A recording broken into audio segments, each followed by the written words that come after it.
Parah, Khilafatul Muslimin ternyata terdaftar sebagai yayasan pendidikan.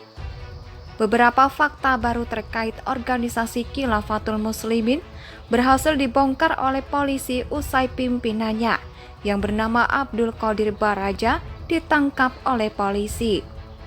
Salah satunya soal sumber pendanaan. Untuk saat ini masih diketahui kalau ormas ini mengumpulkan pendanaan dari internal kelompok tersebut. Beberapa modus yang dilakukan terkait dengan kegiatan-kegiatan bernuansa kemajelisan dan berkaitan dengan kegiatan amal. Artinya disebarkan lewat kotak amal sesama mereka pada kegiatan-kegiatan majelis. Hingga saat ini masih dilakukan penyelidikan dan pengusutan lebih lanjut terkait dengan aliran dana yang masuk ke ormas tersebut, untuk mencari tahu apakah ada pihak luar atau ormas lain yang mendukung pendanaan. Ormas ini terang-terangan menjual dan mengusung khilafah, artinya ada dugaan kalau ormas ini tidak bermain sendiri. Tinggal ditelusuri saja pendanaan dan aliran uang yang terkait dengan mereka. Apakah murni internal saja atau ada aliran dari luar sehingga bisa diketahui mereka terkait dengan kelompok mana. Yang kedua adalah Khilafatul Muslimin tercatat secara resmi di Kemenkumham sebagai yayasan pendidikan sejak 2011. Yayasan Pendidikan Khilafatul Muslimin berkedudukan di Jalan Kompleks Patal nomor 44, RT 8 RW 3, Kelurahan Pekayon Jaya, Kecamatan Bekasi Selatan, Kota Bekasi, Jawa Barat.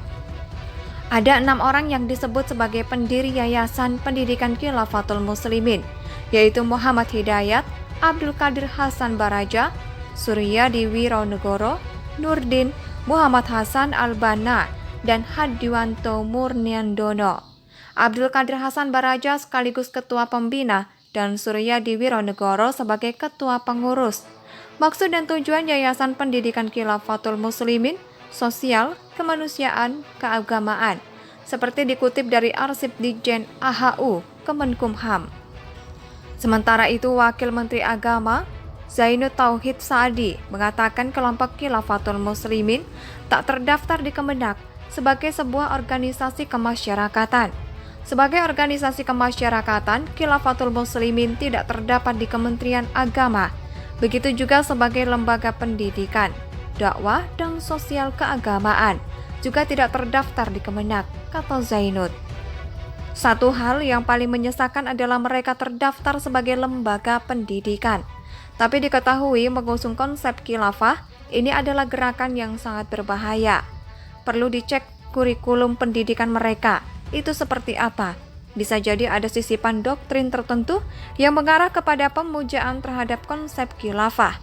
Kalau benar, ini sangat berbahaya. Apalagi kita tahu kalau Khilafatul Muslimin sudah termasuk satu organisasi yang cukup besar dan menggurita karena memiliki kantor di 23 wilayah yang tersebar di Pulau Jawa, Sumatera, hingga wilayah timur Indonesia. Selama bertahun-tahun dilakukan pembiaran sehingga mereka berkembang dan bebas menyebarkan paham dan konsep yang mereka yakini kepada masyarakat. Salah satu faktor berkembangnya radikalisme, dan radikalisme adalah melalui pendidikan. Anak-anak sejak dini sudah ditanamkan paham tak jelas, diharapkan saat dewasa nanti, mereka menjadi kelompok yang lebih berani, bertindak sesuai apa yang sudah tertanam dalam otaknya. Ada beberapa banyak orang yang sudah didoktrin oleh ormas ini lewat pendidikan, dan kalaupun itu hanya kamuflase, artinya bisa jadi mereka berlindung di balik status yayasan pendidikan dan mengajarkan paham lain yang tidak sesuai dengan Pancasila. Polisi menyatakan kegiatan Khilafatul Muslimin murni melawan hukum karena bertentangan dengan Pancasila. Tolong ormas ini disikat dan diratakan saja. Kalau memang salah, tutup semua kantornya, dan bila perlu jadikan mereka sebagai organisasi terlarang seperti FPI dan HTI. Petingginya ditangkap semua. Kenai pasal yang tegas. Pancasila adalah harga mati. Siapapun yang ingin menggantinya dengan ideologi lain sudah memenuhi syarat sebagai pembangkang atau pemberontak yang wajib diberantas. Ini adalah perbuatan melanggar hukum yang sangat serius karena mengarah ke makar. Artikel ini ditulis oleh XHardi di steward.com.